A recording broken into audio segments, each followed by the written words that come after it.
Trade rumors are continuing to escalate around the NHL. As we know, Chris Drury is not done making moves ahead of this year's trade deadline. And after the JT Miller trade, a new New York Rangers trade target has been revealed. We're going to break it all down in this episode of Rangers Digest. But before we do that, we are so close to our goal of 7,000 subscribers. Shout out to all of you who have subscribed, all 6,500 of you. It has been unbelievable the support on this channel, so thank you very much. And if you are part of the percent that is not subscribed to the channel, be sure to hit that subscribe button so you can stay up to date with everything going on with the New York Rangers. But today we have a new article from Jim Cerny. It's the New York Rangers Daily.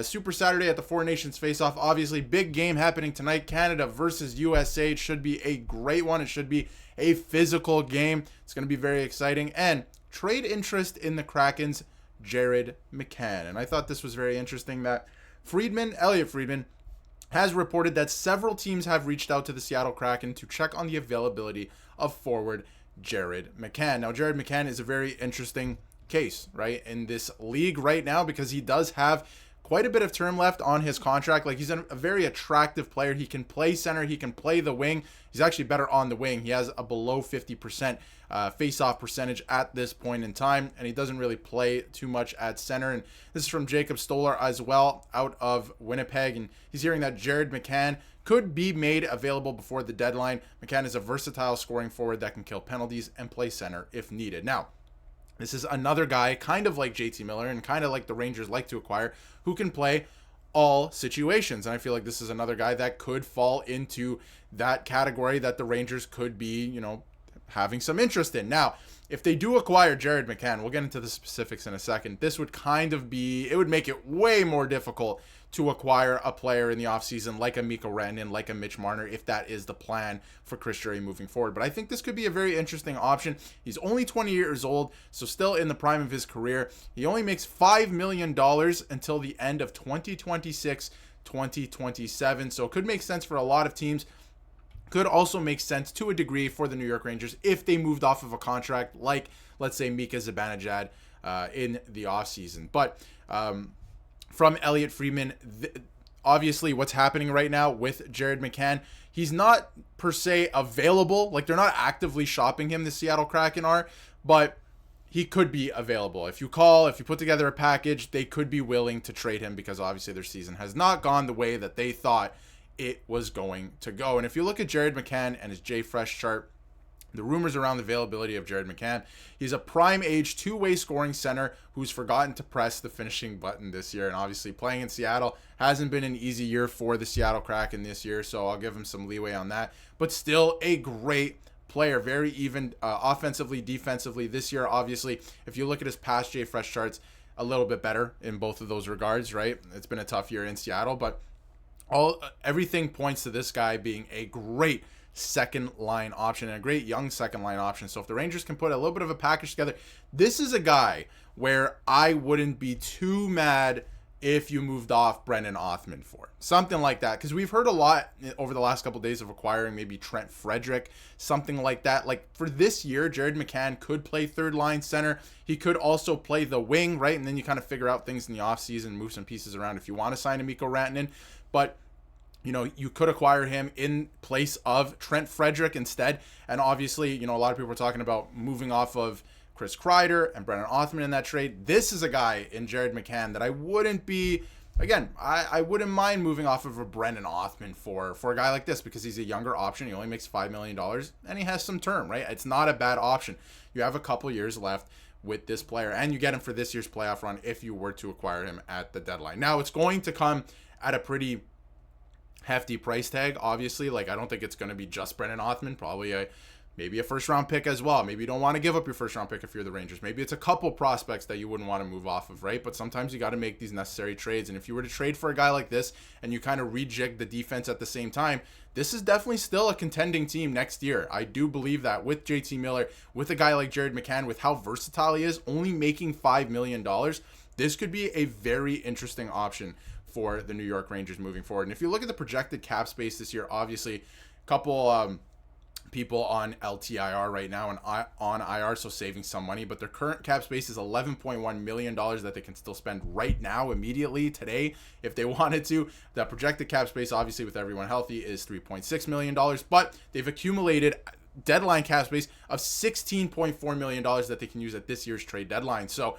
that's a lot of money. You can definitely fit $5 million this year, and you can figure it out in the summer if you want to move off of Mika Zibanejad. Then you can play Jared McCann on the wing. You can play him at center if you want. Again, he's not the greatest centerman, but he has, a good two-way game. He's not the best at face-offs, but I feel like that's something you could work on anyway, right? If you put, some attention to detail. And if you look at his stats this season, 42 points in 57 games. He's a pretty good player. He's not the biggest player. He's 6'1", right? But I mean, he plays still a pretty good style, like a good two-way style that I think the Rangers desperately need to, because I think their problem for the majority of the year has been team defense, right? Doesn't play too much, but I think that's a healthy amount if you were to put him on the Rangers. Again, he would play in a ton of different situations. And again, 42 points in 57 games with the Kraken this year. I feel like that's not bad. He's signed for a couple more years. He's 28 years old. This could be a very interesting option for the New York Rangers. Now, if you take a look at the lineup, where would he fit in, right? Like, at this point in time, they still have Zibanejad here on the third line center. They have VC on the top line right wing. So it's a bit messed up heading into the Four Nations face-off, right? But, ideally, like I said, maybe this year you have him playing third line center. You have Zibanejad up on first line right wing. Maybe next year you move him to first line right wing, or maybe he becomes, your third line center. He's a good option there. But I think he would be playing the wing. He'd be another great scoring option for this team on the wing, especially as Kreider continues to take a step back, because you know what? That is the fact of the matter, and it's happening before our eyes. So I think that this would be a very good option. If you're able to move off of Kreider somehow in some trade, and again, Zibanejad's $8.5 million, this just makes a lot of sense for $5 million. It really does. It would be a pretty decent deal. And this is from Rono and Andy as well, who do some advanced analytics. He's a top 6 winger who is scoring at 10.9% shooting this season. His worst shooting percent in 4 years, and he still has 42 points on the season. So pretty good year still for McCann in those terms, in that context, right? He's having a decent season, as you can see here. He's a pretty even player. Nothing crazy offensively, like he's not an Artemi Panarin or anything like that, but he's going to give you some depth scoring, and he's also going to take care of the puck on the defensive side of the game as well. So I think that it is a very interesting option for the New York Rangers. He's only in year 3 of a 5-year deal, so you get him for the rest of this year, the rest of next year, and one more season after that. I say the rest of next year, but all of next year and the year after that for $5 million. He's 20 years old. I would call the Seattle Kraken. This is a guy, again, I don't think you should be giving up youth, but with all the talent that the Rangers do have in their prime right now, and the fact that they just signed Shesterkin, I would move a prospect for this guy. I would do that. I do still think that the Rangers have a problem developing players, and that's not a recipe for success long term. They do have to figure that out.